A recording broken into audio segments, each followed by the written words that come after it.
안녕 친구들, 꽉꽉이 아저씨야. 자, 오늘은 항등식에 대해서 배워볼 겁니다. 요 단원도 과정중심 논술평가에 두 문항이 출제가 됩니다. 그래서 그거에 대한 안내도 오늘 영상에서 함께 말씀드릴 테니까요. 여러분들 오늘 잘 들어보시길 바래요. 항등식이다 라는 요 개념은 이번에 처음 나온 건 아니고 중학교 때 잠깐 봤었는데 기억이 안 나는 친구들이 있을 것 같아서 같이 좀 정리를 하면서 넘어가도록 하겠습니다. 자, 여기 여러분 교과서 프린트 9페이지, 10페이지인데요. 여기 두 번째 보시면 과정중심 논술평가 문항이 있죠. 항등식과 방정식의 개념을 비교하여 설명하고 구체적인 예를 하나씩 제시하시오. 자, 요거에 대한 설명을 지금 할 거니까 여러분들이 설명을 다 듣고 나름대로 그 문장으로 한번 정리해 보시기 바랍니다. 자, 그러면 갑니다. 자, 꽉꽉이 하나를 등장시키고요. 자, 우리가 먼저 식이라고 크게 써보면요. 식은요, 크게 등호가 들어간 등식이 있고요. 등호가 아닌 부등식이 있어요. 그래서 등식은 이렇게 말 그대로 는이 들어간 거고요. 그렇죠? 그다음 부등식은 는이 아닌 이렇게 꺽쇠나 이런 뭐 같다 뭐 이런 것들이 들어간 게 부등식입니다. 그래서 뭐 등식의 예는 뭐 3x 플러스 2가 뭐 0이다 또는 x제곱은 마이너스 3x다와 같이 이렇게 는이 들어간 게 등식이고요. 자, 부등식은요 3x 마이너스 2가 0보다 크다, x제곱 빼기 1이 0보다 작다와 같이 이렇게 꺽쇠가 들어간 또는 작거나 같다가 된 이런 것들을 부등식이라고 하고요. 이 부등식은 2단원에 중요하게 등장을 하기 때문에 그때 다시 보도록 하고, 이제 등식을 다시 한번 세분화를 해보겠습니다. 자, 등식은 다시 방정식과 항등식으로 나눌 수가 있어요. 그래서 주어졌을 때 맨 앞에 여러분들이 문제를 읽자마자 이 등식이 방정식인지 항등식인지를 먼저 찾아보셔야 되고요. 항등식은요, x값에 관계없이 항상 등호가 성립하는 식이고요. 우리 방정식은 x값에 따라서 참이 되기도 하고 거짓이 되기도 했었어요. 그래서 우리가 참이 되는 애들을 구하는 과정을 방정식을 푼다라고 했었고, 근을 구하는 일들이 방정식의 최종 목표였었죠. 이렇게 말로 간단히 정리를 했고요. 항등식은 그래서 겉으로 봤을 때 어떤 특징이 있습니다. 자, 등호를 기준으로 왼쪽과 오른쪽이 똑같이 생겼어요. 그래야 항등식이 됩니다. 자, 등호를 기준으로 왼쪽도 3x 플러스 2, 오른쪽도 3x 플러스 2. 그럼 x에 뭘 집어넣어도 왼쪽과 오른쪽의 값이 똑같을 수밖에 없죠. 그래서 항등식입니다. 자, 또는 우리가 중학교 때 그 다음에 지난 시간까지 배웠던 이런 완전 제곱식을 전개하는 곱셈 공식들 있죠. 자, 요 곱셈 공식도 항등식이에요.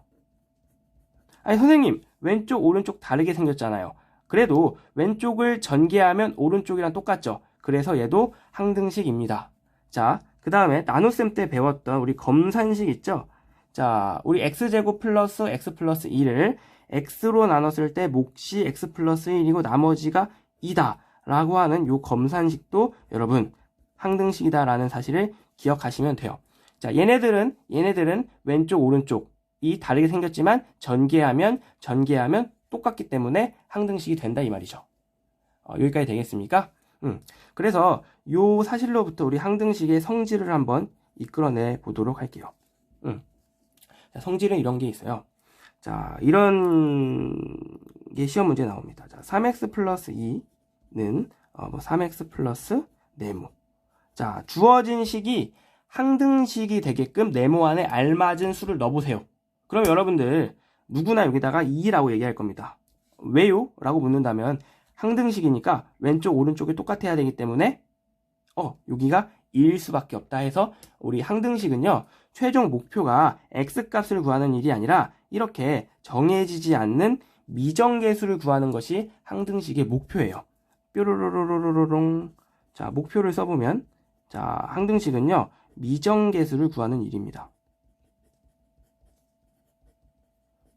어잉? 자, 미정계수란 뭐냐? 자, 미정에서 잘라버리면 정해지지 않는 계수. 우리 x 앞에 있는 큰 숫자를 계수라고 하죠. 그래서 정해지지 않는 계수를 구하는 게 항등식의 목표고요. 우리 이거와 비교해서 방정식의 목표는요,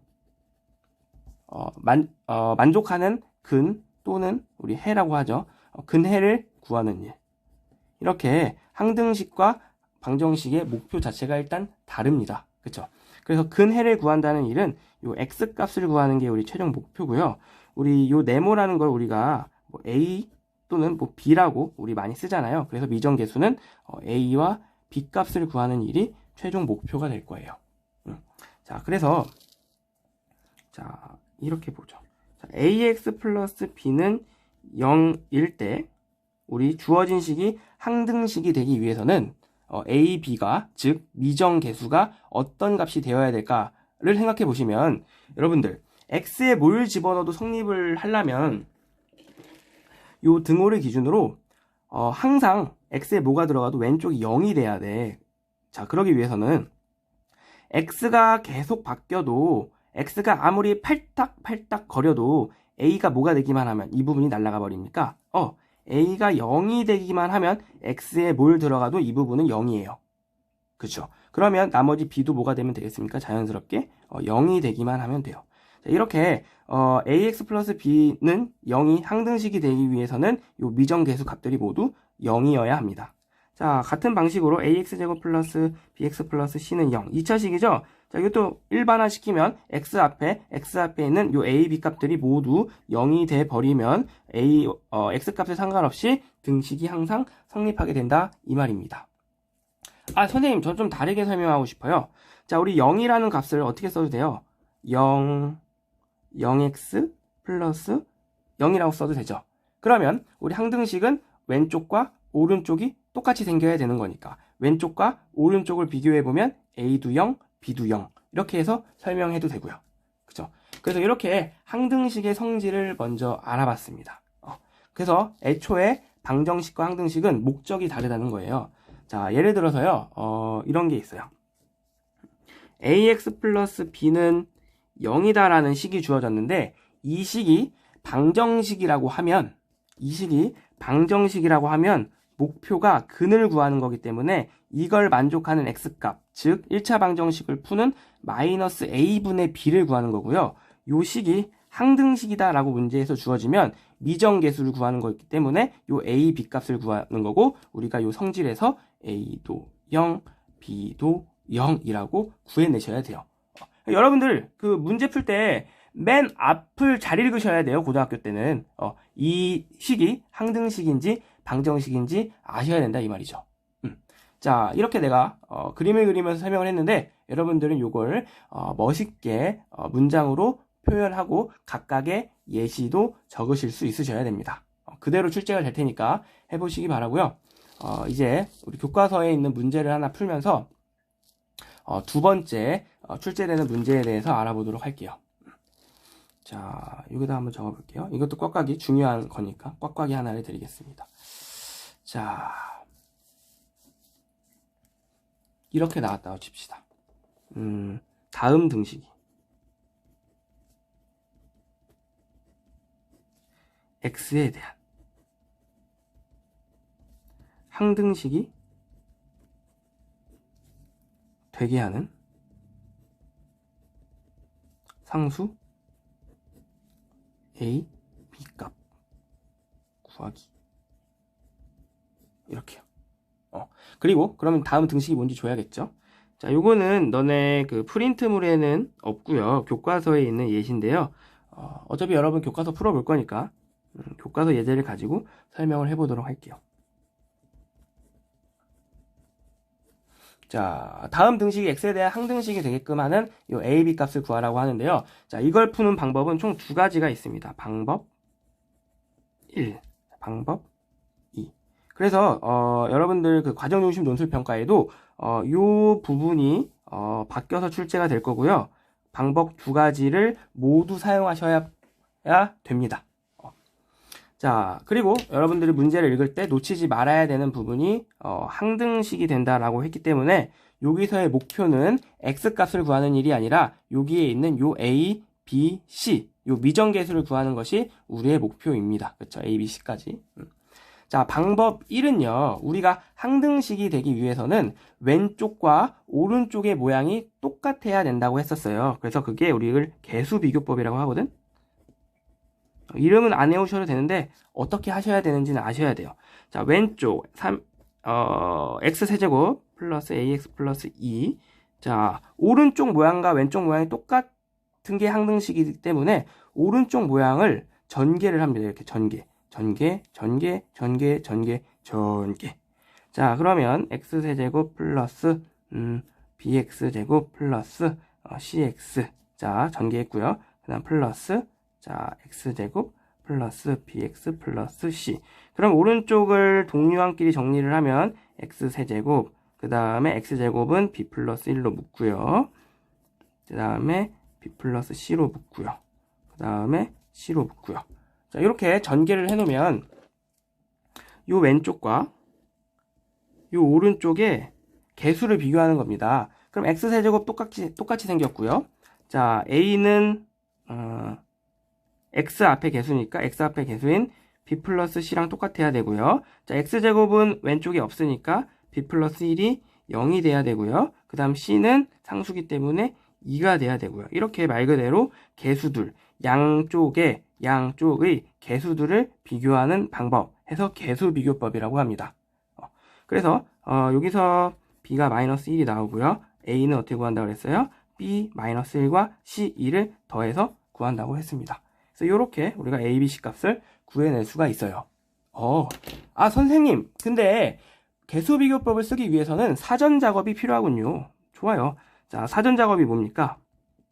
일단 전개를 먼저 하셔야 돼요, 여러분들. 전개가 안 되어 있는 부분은 전개를 한 뒤에 왼쪽과 오른쪽을 비교해서 쓰는 개수비교법을 사용을 하셔야 된다 이 말이죠. 자, 두 번째는요, 우리가 수치대입법이다 라는 방법이 있는데요. 자, 이 수치대입법은, 자, 봅시다. 우리가 구하고자 하는 a, b, c 값, 즉 미지수가 3개입니다. 그럼 우리가 미지수가 3개이기 때문에 식이 반드시 3개가 나와야 돼요. 이건 국룰입니다. 그죠? 근데 어떤 식이어야 되냐? a, b, c가 포함된 등식이 이제 돼야 되는데, 이 등식을 구하기 위해서 요 양변에 적절한 수를 한번 대입해 보겠다. 수치, 어떤 숫자를 대입해 보겠다라는 거죠. 이게 왜 가능하냐? 항등식의 뜻이 뭐였습니까? x에 뭘 집어넣어도 성립을 하기 때문에 적절한 숫자를 집어넣어서 a, b, c 값을 가지고 있는 식을 3개 세워보겠다 이 말이죠. 근데 적절한 숫자를 한번 찾아보는 게 이 문제의 포인트인데, 자, 양변에 가장 간단하게 계산이 될 수 있게끔 x값을 넣어볼게요. 자, 우리는 지금 얘와 얘가 곱해져 있는 거기 때문에 이 값이 0이 돼버리면 오른쪽은 계산하지 않고도 0이에요. 그래서 양변에 마이너스 1을 대입해보면 양변에 그러면 이 부분이 마이너스 1을 넣으면 0 되죠. 그럼 이 부분이 다 날아가 버린단 말이죠. 그래서 마이너스 1, 마이너스 1. 마이너스 1의 세제곱 마이너스 1, 마이너스 a 플러스 2는 0. 이렇게 해서 a 값을 1이라고 빠르게 구해낼 수 있죠. 자, 그런데 우리는 몇 개가 더 필요해요? 2개가 더 필요하죠. 왜? 식이 3개가 나와야 되는 거니까. 그러면 그 다음에 만만한 숫자들을 대입해 보는데, 우리 x값에 루트 1000, 2분의 7 이런 거 대입해도 식을 구하는 데는 아무런 지장이 없어요. 그런데 우리가 사람이고 생각을 하고 머리가 있기 때문에 계산이 간단한 값들을 넣으려고 노력을 합니다. 자, x에 그 다음 만만한 거 0이에요. 자, 0 집어넣으면 계산 하나마다 다 0이 돼버리잖아요. 왼쪽은 2고요. 오른쪽은 0 집어넣으면 요거 1, 0 집어넣으면 날라가고 그럼 c만 남죠. c 되겠죠. 그래서 c는 2고요. 그 다음에 이런 식으로 생각해보면 만만한 숫자가 1이다 라는 사실을 쉽게 알 수 있을 겁니다. 양변에 1을 대입하면 1 더하기 a 더하기 2니까 3 더하기 a고요. 자, 오른쪽에 1 대입하면 요거 2 되고요. 그 다음에 1 플러스 b 플러스 c 이렇게 된다 이 말이죠. 자, 그나마 제일 복잡하죠. 이 세 개 중에는. 자, A가 1이라고 했으니까 여기는 4고요. 그 다음에 C가 2라고 했으니까 2, 1, 3 플러스 B가 되겠죠. 그러면 양변을 2로 나눠주면은 이렇게 되니까 B가 아이고, 조금 가려졌네요. 꽉꽉이 뒤집어졌어. 마이너스 1 이렇게 구할 수 있죠. 그래서 결과적으로는 왼쪽과 오른쪽의 답이 똑같습니다. 그런데 풀이 방법이 다른 거죠. 그래서 수치대입법은 포인트는 뭐냐면요. 식을 보고 적당한 x값을 대입하는 것이 포인트입니다. 식을 보고 문제마다 적당한 x값이 달라요. 이 문제에서는 마이너스 1, 0과 1이었죠. 아니 선생님 뭘 집어넣어도 된다면서요. 그렇지. 근데 적당하다는 말은 뭡니까? 계산이 쉬워지는, 식이 간단하게 세워지는 x값들이라는 뜻이에요. 자, 이렇게 실제 과정중심 논술에서도요. 이 부분이 바뀌어서 문제가 출제가 되고요. 이 문제를 계수비교법으로, 수치대입법으로 각각 모두 푸셔야 점수를 드리기 때문에 여러분들이 이 부분을 바꿔가면서 연습을 많이 해보시기 바라겠습니다. 자, 그러면 우리 줌에서 계속 이어서 보겠습니다.